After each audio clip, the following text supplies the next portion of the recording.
Our second speaker, you'll see these three presentations work just hand in glove. Our second speaker is Clint Christensen on the global impact of that 1978 revelation that was mentioned by Dr. Bennett.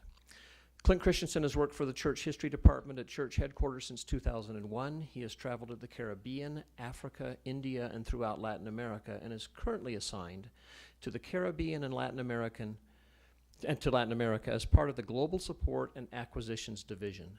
One of his research interests is in documenting the impact of that 1978 priesthood revelation around the world. He holds a bachelor and master's degrees in English from Brigham Young University and a Master of Library Information Science from Wayne State University. Brother Christensen. I just returned from the Caribbean and Central America at 1 o'clock in the morning yesterday, so if you fall asleep, I'll fall asleep. President Spencer W. Kimball stated, "Millions and millions of people will be affected by the revelation which came," end quote. 35 years have passed since President Kimball and the Council of the 12 announced a revelation in June 1978 that men of African descent could hold the priesthood and worthy men and women of color might receive temple blessings.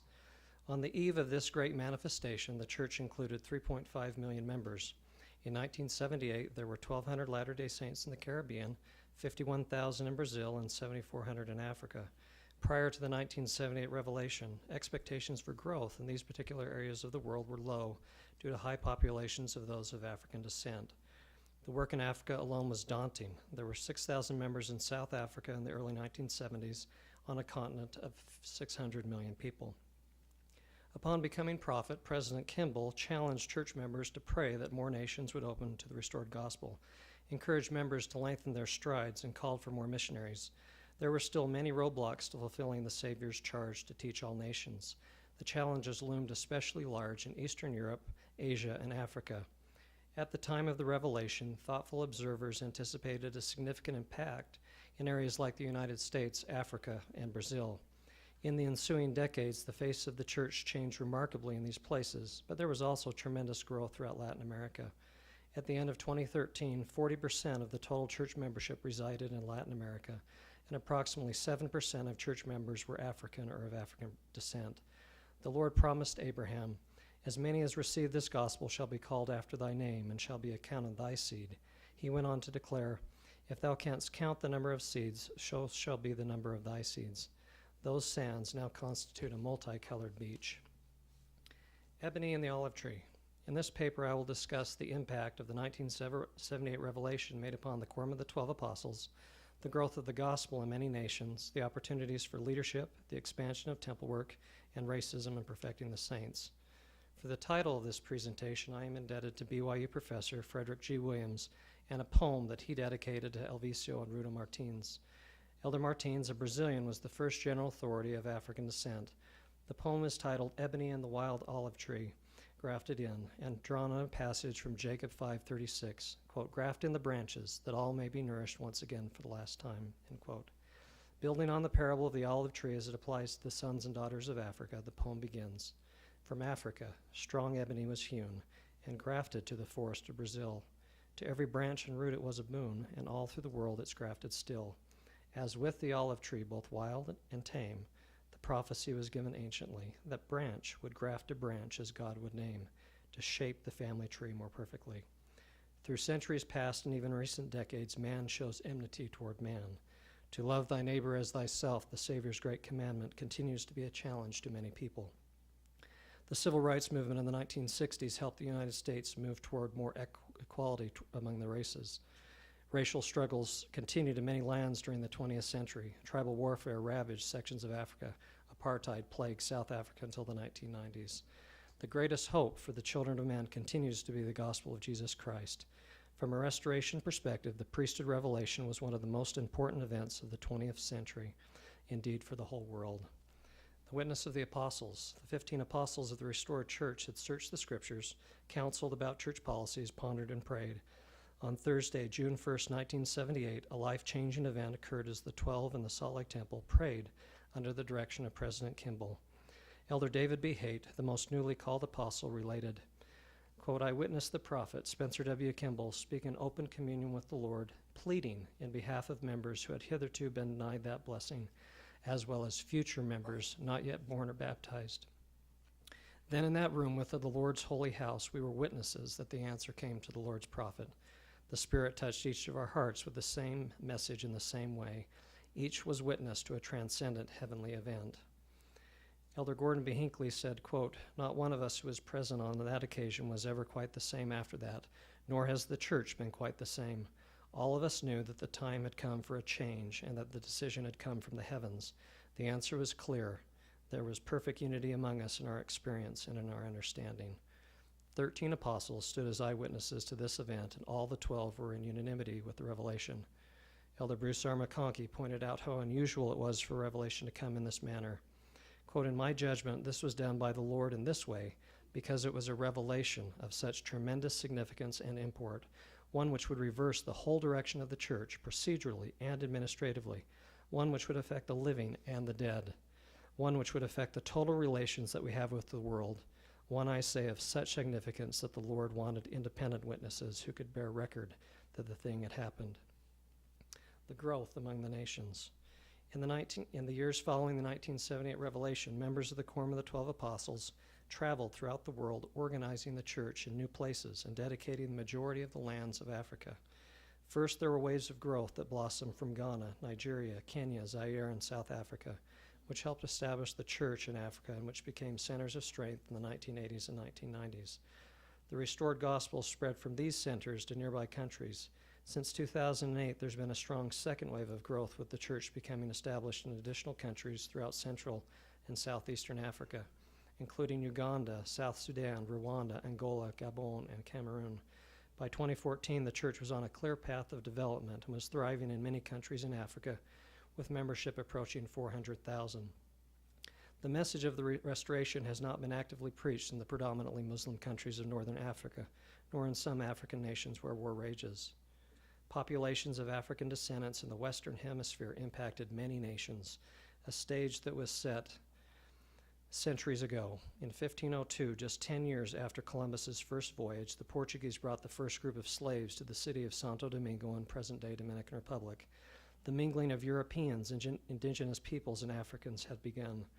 By the time slavery ceased in the New World at the end of the 19th century, between 10 to 12 million slaves had been transported from Africa to the Americas, replacing millions of enslaved Indians that died with the arrival of the Europeans. For 500 years, the sons and daughters of Africa have spread throughout the Americas and many parts of Europe. In documenting the impact of the priesthood revelation, I have interviewed members of color in Ecuador, Belize, Jamaica, London, Atlanta, Detroit, Brazil, Honduras, the Dominican Republic, Utah, Ghana, Nigeria, and Puerto Rico. Much work remains, as there are also sizable contributions of African descendants in other parts of Central America, South America, Europe, and the Pacific. Of the 12 million slaves who were brought to the New World, about 5% came to the United States. While the church has indeed become stronger in the inner cities of Atlanta, New York City, Washington, D.C., L.A., and the South, the greatest church growth among those of African descent is found beyond the borders of the United States, in Brazil and the Caribbean, and its coastal regions in Central and Northern South America. So, 35 years after the revelation, which 3 countries in the world have the highest concentration of Latter-day Saints that are African or of African descent? If flying by plane, this is a Dieter Uchtdorf reference, a journey would lead to Brazil in the southern hemisphere, the Caribbean, and West Africa, 3 totally different parts of the world. The church keeps no records of its members' race or ethnicity. There are 1.2 million Latter-day Saints in Brazil. In Brazil's 2010 census, 50.8% of the country identified themselves as Afro-Brazilian or of mixed race. This marked the first time in Brazil's history that a majority of the country's citizens declared themselves as non-white. It is unclear how many of the 97 million Brazilians of mixed race are LDS, but surely there are more Latter-day Saints of African descent in Brazil than in any other country. Historically, there have also been a higher concentration of blacks in northern Brazil. In 2000, there were 287,058 members in the Brazil North area, the majority of which were likely of African descent. If the church population figures reflect the national race statistics, then there could be as many as 600,000 Brazilian members affected by the priesthood revelation. What is surprising is the second member of this 3-country group. The church in the Dominican Republic, a large island nation in the Caribbean, first received LDS missionaries in 1978, right after the Revelation. And by November 2013, membership totaled 124,435.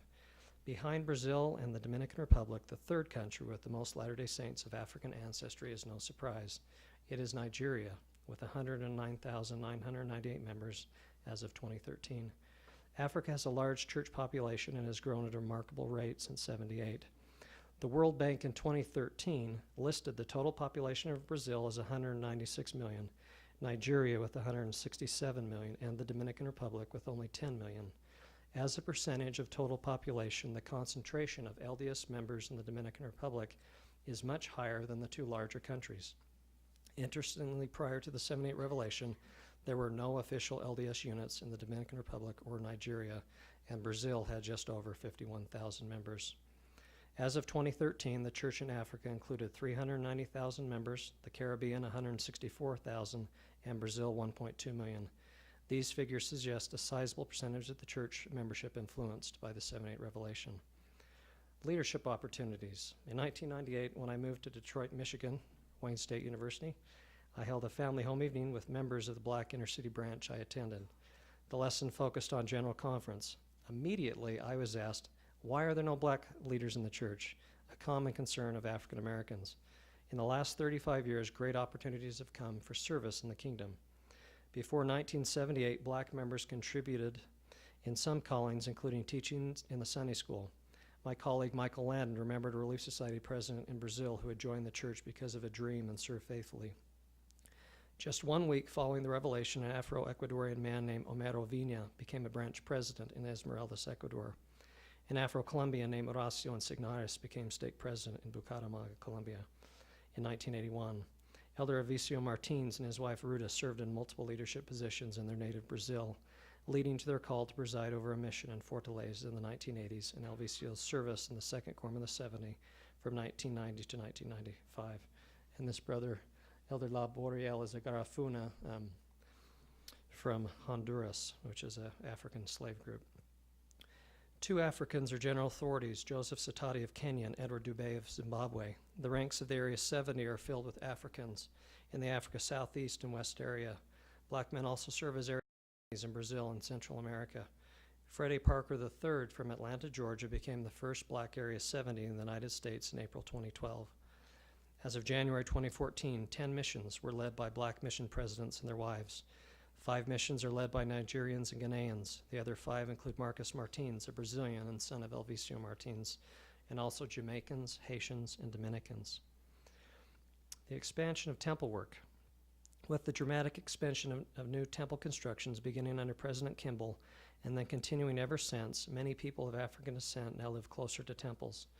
In 1985, the South Africa Temple was dedicated. President Hinckley particularly prayed at the dedication for, quote, peace for this troubled land, and that the presence of thy house on the soil of this land bring blessings to the entire nation, end quote. The fact that apartheid ended without civil war is a great miracle. Even though violence exists in some areas and difficult living conditions continue in South Africa, the presence of a temple blessed the nation. In 2004, the first temple in West Africa was dedicated by President Hinckley in Accra, Ghana. 2 years later, local stake president Charles Sonokuri and his wife Mercy became the first African couple to serve in a temple presidency. He served as first counselor to President John Riding and his wife Naima, who are here today, who's the matron. In 2012, an all-African temple presidency in Ghana was installed with George B. Aful as temple president and his wife Victoria as temple matron. Family history work has been adjusted to meet the needs of Latter-day Saints in parts of Africa where traditional written records are sparse. Men like Michel Avignon and Osei Bonsu in Ghana, who direct family history work, explain that oral genealogies gathered from tribal leaders are used to provide temple names. I was introduced to another method of gathering genealogy in Nigeria in 2005, just 6 weeks after the temple in Aba was dedicated. I interviewed a member who had relatives appear to her in dreams. These ancestors begged for temple ordinances and provided temporal information so that the work could be done. This sister prepared temple names from information received from Revelation when written documentation did not exist. The innate spirituality and unique gift of such individuals makes temple service a integral part of their devotion to the Lord. Unfortunately, in June 2009, violence in the area of the Aba, Nigeria temple led to the evacuation of all foreign temple workers and the closing of the temple. For more than a year, the temple was closed due to the dangerous conditions around Aba, an area that had previously been plagued by civil war in the early 1970s. The saints in Nigeria and nearby countries keenly felt the loss of the temple when it was closed. But unforeseen blessings came from the adversity. When the temple reopened in 2010, the continued danger in the area required that foreigners not return to serve in the temple. Consequently, inspiration dictated that Africans assume greater responsibilities for running the temple. A well-trained Area 70 and church employee from Lagos, Alexander Udome, became the first African temple president in 2010. He and his wife Teresa served from 2010 to 2013. Since then, the Aba, Nigeria temple has been completely staffed by Nigerians and Ghanaians. By 2014, Africa has 3 dedicated temples and additional announced temples in Durban, South Africa, and Kinshasa, DR Congo. The temple in the Dominican Republic, 6 completed temples in Brazil, and a multitude of others around the world have also blessed saints of African descent. An experience from a new missionary at the Ghana MTC in 2013 illustrates the power of temple ordinances in the hearts of Africans. This elder came to Ghana from his homeland of Sudan, an orphan whose family had been killed during war. A new policy change for missionaries allowed them to attend the temple more than once, the MTC. With the help of dedicated senior missionaries, this elder prepared the names of his immediate family members for proxy work. The ordinances were completed, including his own sealing to his deceased parents before he left the MTC. After being sealed, the elder explained that he had arrived in Ghana an orphan, but he would go to his field of labor as part of a sealed family. The temple is a powerful tool for the unifying and perfecting of the saints. Working through the past. When Elder Joseph Satati of the 70, a newly called general authority, spent his first year in Salt Lake City for training, he spoke at many state conferences throughout the United States. During question and answer sessions, he frequently received queries about his feelings on the restriction of the priesthood for blacks. Some of these experiences influenced Elder Satati's conference talk in October 2009 entitled Blessings of the Gospel Available to All, in which he explained the gospel going to all nations and especially the growth in Africa. Many members have wondered for decades the question of why the restriction, and was it doctrinal or policy?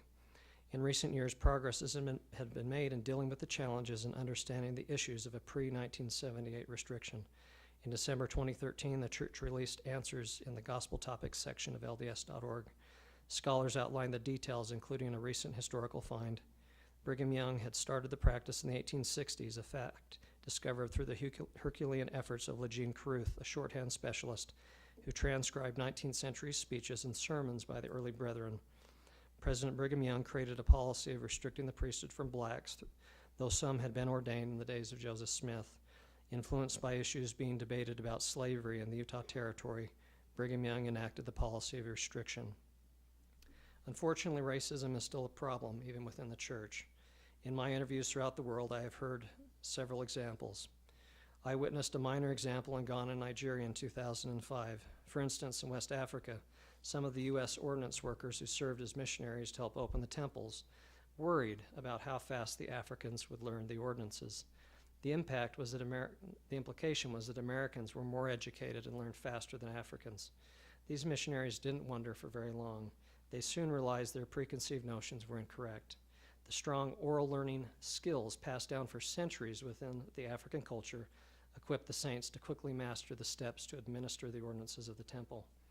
Confronting Racism, President Gordon B. Hinckley spoke in the April 2006 General Conference and said, quote, "Racial strife still lifts its ugly head. I am advised that even right here among us there is some of this. I cannot understand how it can be. It seemed to me that we all rejoiced in the 1978 revelation given President Kimball. I was there in the temple at the time that happened. There was no doubt in my mind or in the minds of my associates that what was revealed was the mind and will of the Lord. Now I am told that racial slurs and denigrating remarks are sometimes heard among us. I remind you that no man who makes disparaging remarks concerning those of another race can consider himself a true disciple of Christ, nor can he consider himself to be in harmony with the teachings of the Church of Jesus Christ." In 2003, at an event in the Salt Lake Tabernacle, the church celebrated the 25th anniversary of the 78 Revelation. Popular singer and LDS convert Gladys Knight made her own observations about the church. Quote, "In my visits to wards, I notice they're a lot like ice cream. Not only are they sweet, but some congregations are mostly vanilla, some are chocolate, all according to the makeup of their immediate community. But the most enjoyable sight for me has been to see audiences made of fudge ripple, all that vanilla and chocolate mingled together.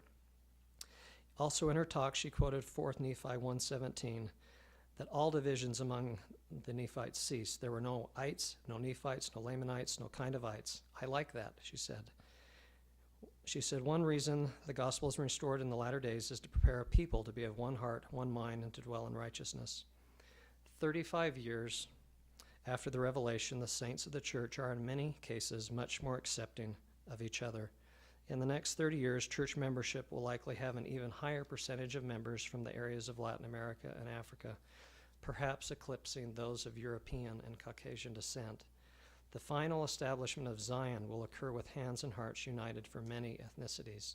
The ebony saints will continue to be grafted into the olive tree as the gospel finally reaches every continent and every clime. The conclusion of Frederick G. Williams' poem is instructive. Long ages has this noble wood been bruised, like Joseph, stripped and sold to prison sent.